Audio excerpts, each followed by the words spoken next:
Please welcome House Democratic leader Hakeem Jeffries of New York and founder and chairman of the Board of CAP, John Podesta.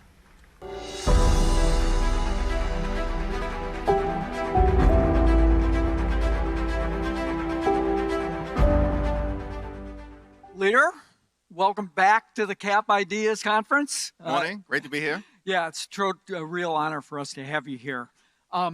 I want to get into what you have to live in a day in and day out in the current Congress, but I want to take us to a happier place to begin with. It's January 3rd, 2027. You've just been sworn in as Speaker of the House. See, they're happy already. What are the 2 or 3 big things you're going to want to get done for the American people when that happens? Well, thank you, John, for your friendship and your leadership, and to NERA. So appreciate you, and to everyone here in the CAP family. It's great to be back.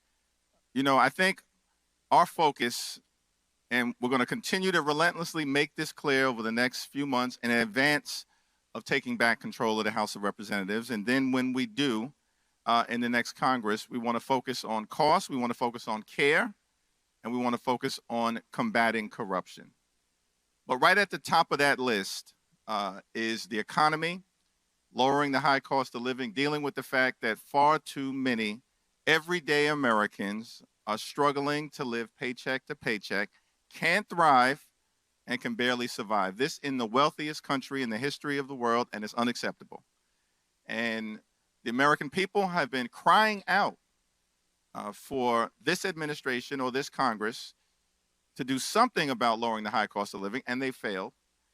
And, you know, we define those costs in a variety of different, issue areas that we have to tackle: housing, right? Gas, groceries, goods, and utilities. In terms of what needs to happen, related to the impact that this environment is having on everyday Americans. Related to that, of course, is care and the cost of it, but also making sure that that care is provided in a high quality way. So clearly that's healthcare. We have a broken healthcare system that Republicans have decimated, unprecedented attack on the healthcare of the American people in all of the things.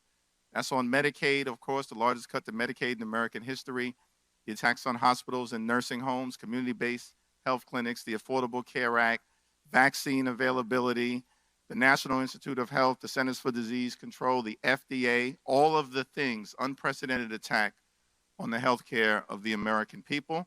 We got to fix our broken healthcare system and make sure that what we put in place is the best ever. And then, of course, related to that, is child care on the front end and elder care on the back end. And then we certainly feel a responsibility to tackle just the naked corruption that we're seeing, but also connect it to the fact that because Republicans are focused on enriching themselves, their family members, and their big donors, they're not focused on solving the problems that the American people want us to solve on their behalf. But there's a related issue, that we need to deal with, and that is dramatic reform to the fact that the system is rigged against everyday Americans to benefit, the elites. And that's going to require massive campaign finance reform, massive electoral reform, and yes, massive Supreme Court reform as well. I want to come back to the court, and I want, in particularly, the Calais decision. But I noted your current circumstances, and you're having to live with in a house that really is just on bended knee to the president. But you've actually been successful in peeling off Republicans and passing by using discharge petitions, the premium tax credits, the release of the Epstein files, the stock trading ban, for example. Speaking of corruption, we've just seen the stock trades of the president coming out. how's that worked? How have you gotten Republicans to come over? Is it just the political pressure of their constituents, and is there any hope that you can actually create some bipartisan coalitions in the future? Well, we began the Congress understanding that we had two responsibilities. One, we had to do everything we can to push back against the extremism that is being unleashed on the American people, right, with righteous intensity to push back against this extremism, devastating everyday Americans, while at the same period of time, do as much as we can to govern in the minority as if we were in the majority. And in the House, there are only limited tools available to accomplish that objective. And the discharge petition, where you can get to 218 signatures on a piece of legislation, and over the objection of the president and the speaker, force an up or down vote on the floor of the House of Representatives. We've now done that 6 different times. And that, as far as we can tell, those 6 times, plus the 2 times that we did it in the last Congress, 8, is more in those 2 Congresses than at any other point in the last 100 years in the House of Representatives. And so we've had them on the run legislatively, and these have been on interesting issues. As you indicated, John, in the aftermath of the 43-day government shutdown, where we made the issue, right, we just said 7 consecutive words over and over and over again: cancel the cuts, or I guess it was 8 words: cancel the cuts, lower the cost, save healthcare. And repeating save healthcare over and over and over again. That was the fight. And in the immediate aftermath of that fight, the Republicans felt the pressure of extending the Affordable Care Act tax credits in the House on our terms. A 3-year straightforward extension, we were able to do it. On Epstein, and you'll hear from Robert Garcia, and the Oversight Dems have done a great job of standing with the Epstein survivors and pushing for transparency and accountability, and ultimately we broke them on a discharge petition with respect to Epstein. One of the things that hasn't gotten a lot of attention is that in November or early December of last year, we actually compelled 20 Republicans to join with us to override one of Trump's first executive orders that smashed his executive order, collective bargaining rights for over 1 million federal employees. We passed legislation through a discharge petition in the House to override that executive order. And then, of course, most recently, we extended temporary protected status for Haitian migrants, which was interesting because just 2 years ago, these very same Republicans were claiming that these Haitian migrants were eating cats and dogs in Springfield. And 2 years later, we forced them to join with us to extend temporary protected status because it's the right thing to do. So I think what it's demonstrated is that on issue after issue after issue, when we're on the right side of it, and when we're disciplined, and when we're focused, and when we put pressure in particular on the so-called swing seat Republicans, they have been breaking with us to do the right thing for the American people. Yeah, it's a little bit different than old school. You get a little bit, I get a little bit. It's really pressure and focus. And that can happen on the affirmative agenda as well. You have anticipation that will help actually move from ideas and control in the House to be able to get stuff that actually gets signed, maybe roll back the Medicaid cuts, get those premium tax increases done. Well, that's exactly right. And, I guess part of how we as House Democrats view this moment, either MAGA extremists are going to break the country or we're going to break them. And our goal is to break them. We will defeat them. We have to beat them electorally, and then we have to break their spirit because of the extremism that's being unleashed on the American people. That's completely and totally unacceptable. And that's the approach that we've taken with respect to legislating on these discharge petitions. Yeah, speaking of extremism, let's talk a little bit about redistricting. Trump started this off, tried to urge all the MAGA state legislative bodies to redistrict in the middle of term. Democrats have fought back. In California, we lost that Supreme Court case in Virginia, tried to really push back. But I think we've now created a cycle that the American people must sit back and wonder about. Added to that is this Calais decision, which gutted the Voting Rights Act.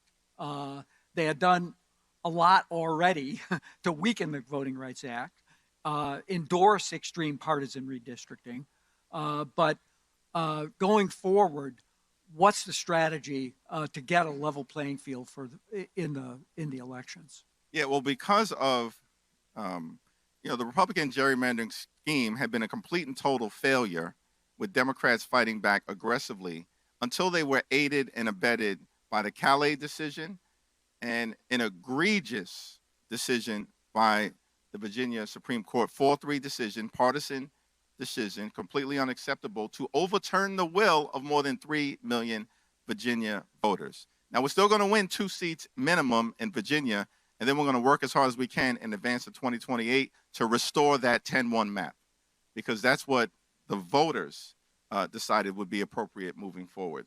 Now, notwithstanding, the Calais decision and what happened in Virginia, our assessment is that the Republicans may have netted, when it's all said and done, in terms of what's happening in the South right now, maybe 3 or 4 seats in this environment, which means that they will go perhaps from +3, which is where we started, narrowest majority that any party has had in the Congress since 1930, the Great Depression, to maybe +6 or +7. Keep in mind, when we won the House back in 2018, and we're in a 2018 type of environment right now, as poll after poll, private and public, continue to show, if not better, we needed to flip 24 seats, John, as you recall.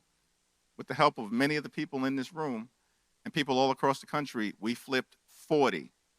31 of those seats were in districts that Donald Trump had just won. And so we only need to flip a fraction of those, even given all of the gerrymandering that they've done, aided and abetted by these 2 Supreme Court decisions. We only need to flip a fraction of those in order to take back control of the House.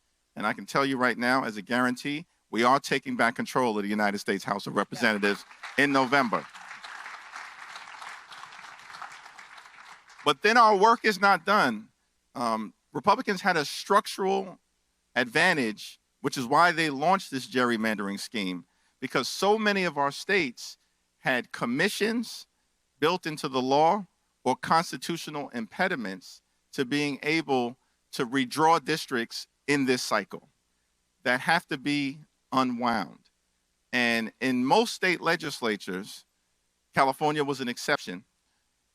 It takes 2 consecutively elected legislative bodies before you can bring something before the voters or do it in the state legislature, which means that in states like New York and New Jersey and Washington and Colorado, and we'll add on top of that Oregon, Illinois, and Maryland, we'll have at least 7 states that we believe we need to respond in advance of 2028 to what they are doing in the Deep South, to wipe out any structural advantage that they're trying to get themselves in advance of 2028.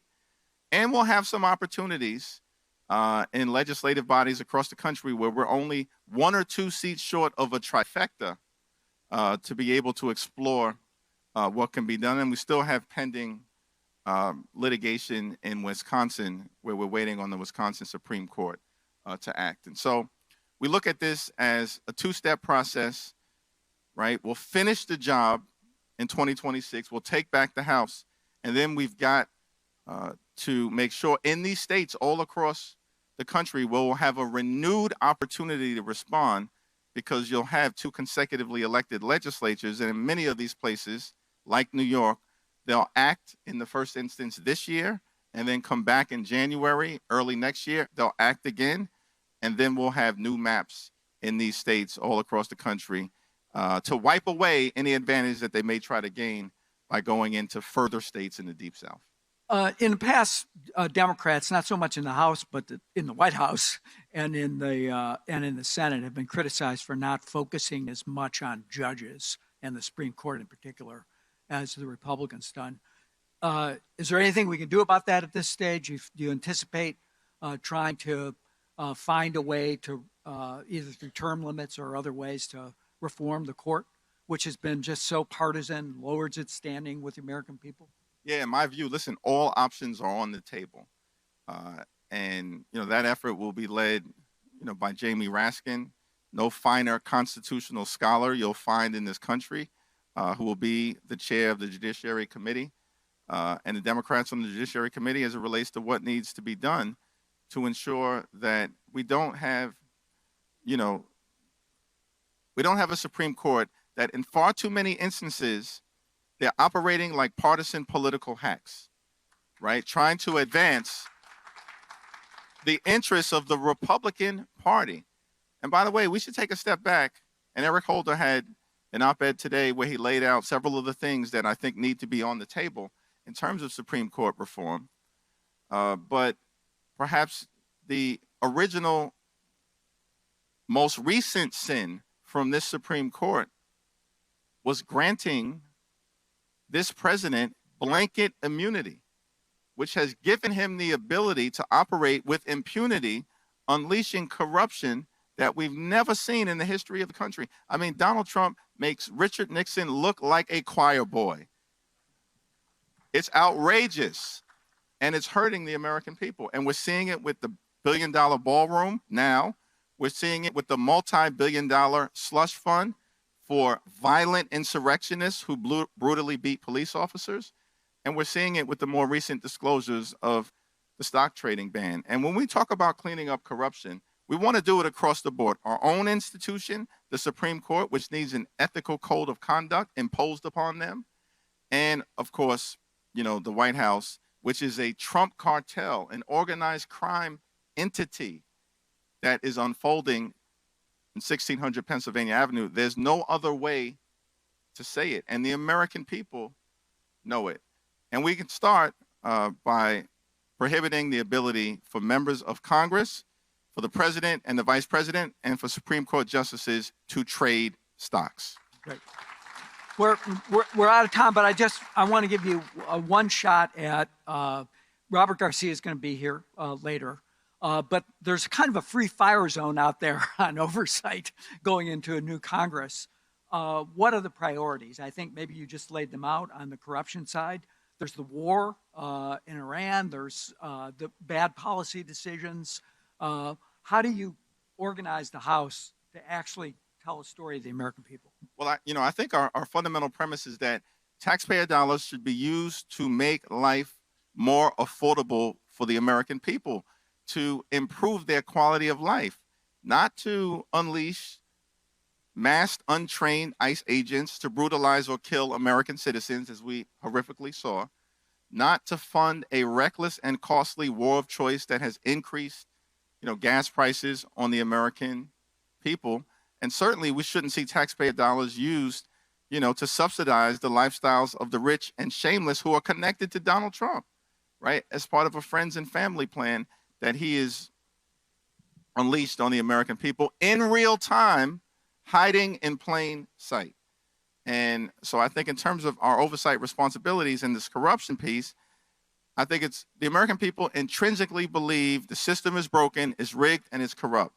What we have to do is connect that corruption to the fact that things aren't happening here in Washington that they want to see happen, right? Particularly driving down the high cost of living. And the thing I'll say about this, John, is in terms of, listen, our oversight effort, it's not a Democratic playbook. It's not a partisan playbook. It's the James Madison playbook. Like, it was Madison who said Congress at its best should be a rival to the executive branch. He said it, and there were no political parties. It was the American thing to do. And of course, that's not what this Congress, has done. They've just been a reckless rubber stamp for Donald Trump's extreme agenda. And I found it fascinating when King Charles came and spoke, crisp 20-minute speech that he gave to the Congress. And perhaps the most memorable part is when he referenced the Magna Carta and talked about the Magna Carta as the foundation for the principle that executive power is subject to checks and balances. And every single Democrat immediately got up and gave him a standing ovation. And then I looked over to the other side of the aisle, And much to my surprise, I saw Republicans standing up and giving him an ovation. And I'm thinking to myself, don't they know King Charles is talking about them right now?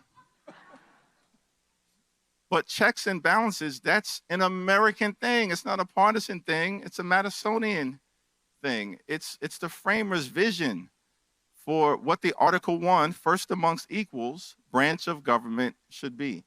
And so while we have a responsibility to drive down the high cost of living and focus on the affordability agenda, we also believe that there's an accountability agenda that the American people will expect rightfully for a separate and co-equal branch of government to pursue, and led by Robert Garcia, who'll do a great job. The oversight Democrats have already done a great job. If you think about it, in the minority, Kristi Noem is gone. We ran her out of town. And Pam Bondi is gone. And if I have anything to do with it, Pete Hegseth will be next. Pete Hegseth will be next. We've got to maybe get to one or two questions from the audience that have been submitted, but one that's important, which is, and I'll just read the question, which is that polls show American people don't trust government institutions anymore. I think that's particularly true of young people. How do you restore that sense of support, faith, that things can get better, that government can be on your side? Yeah, no, it's incredibly important, and we have to deliver, right? We're going to make a series of promises as part of our affirmative agenda to the American people, and then we got to work as hard as we can to bring those promises to life in ways that tangibly, will improve their quality of life. And young people are facing a very uncertain environment. It was the case prior to the rise of AI. Now with AI, it even adds further to that uncertainty, and we got to run straight into that uncertainty and make sure that this generation doesn't become the first one where you can't clearly see a better quality of life for them as compared to the generations upon whose shoulders they stand. I have the honor of serving in a district that was once represented by Shirley Chisholm. And Shirley Chisholm, the great Shirley Chisholm, she once said to some young folks who were thinking about running for office, if you run for office, don't be a career politician, be a statesperson. And I said, what's the difference?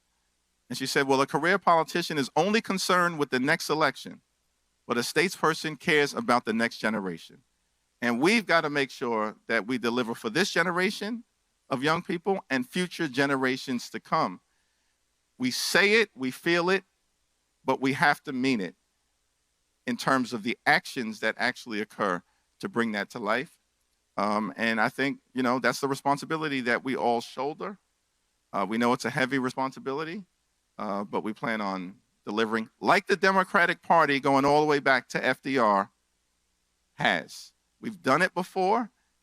You're talking about Social Security and rural electrification and the GI Bill and Medicare and Medicaid and Head Start and the Civil Rights Act and the Voting Rights Act and the Fair Housing Act and the Children's Health Insurance Program and the Affordable Care Act and the Inflation Reduction Act and all the things that were accomplished in the last administration. Every single one of those things brought to you by your friendly neighborhood Democratic Party. That's a pretty good track record of success to stand upon. And we've got to build upon that to continue to deliver for the future. I told you I was going to ask you, who's your hero in politics or in life? And then we're going to get out of here. You could pick. Which one? Yeah. Well, I thought you were going to actually ask me, am I picking the Knicks in 5 or in 6 games? I wanted to say one. But is there a question there? Yes. But I will. I will say. I figured the answer to that was obvious. Well, that's right. I think, there's so many legends that I've had the opportunity to serve with in this Congress. Of course, Nancy Pelosi and Steny and, Jim Clyburn. But we all feel like a particular sense of pride and honor to have served with John Lewis. And he was a real American hero. And, I'll never forget that when I was on the floor as a new member of Congress, my first or second day, saw John Lewis, called me over, and he asked me a question. He said, "Are you the new guy?" And I said, "Yes, sir, Mr. Lewis, that's me." He said, "Hakeem, you're a colleague of mine right now. You don't have to call me Mr. Lewis. You can call me John." I said, "Yes, sir, Mr. Lewis, I understand." Then he asked whether I was from Brooklyn. He thought, I said, yes. He said, "Well, you know, I hear some good things about your class, yourself." And I came in, there was 52 other Democrats, some great Democrats. But Washington, D.C. can be a tough place. So, young man, I don't want you to get into any trouble unless it's good trouble. And he lived a life of good trouble. And he showed such character and courage and conviction and belief in America, the good of America, even when confronting the ugly underbelly of America. And we certainly are called upon to summon that type of courage and character and conviction to get us through the storm, which we will get through this storm, and make sure that we come out stronger as a country on the other side of it. John Lewis. Thank you, Mr. Jeffries. Thank you all. Thank you, Leader.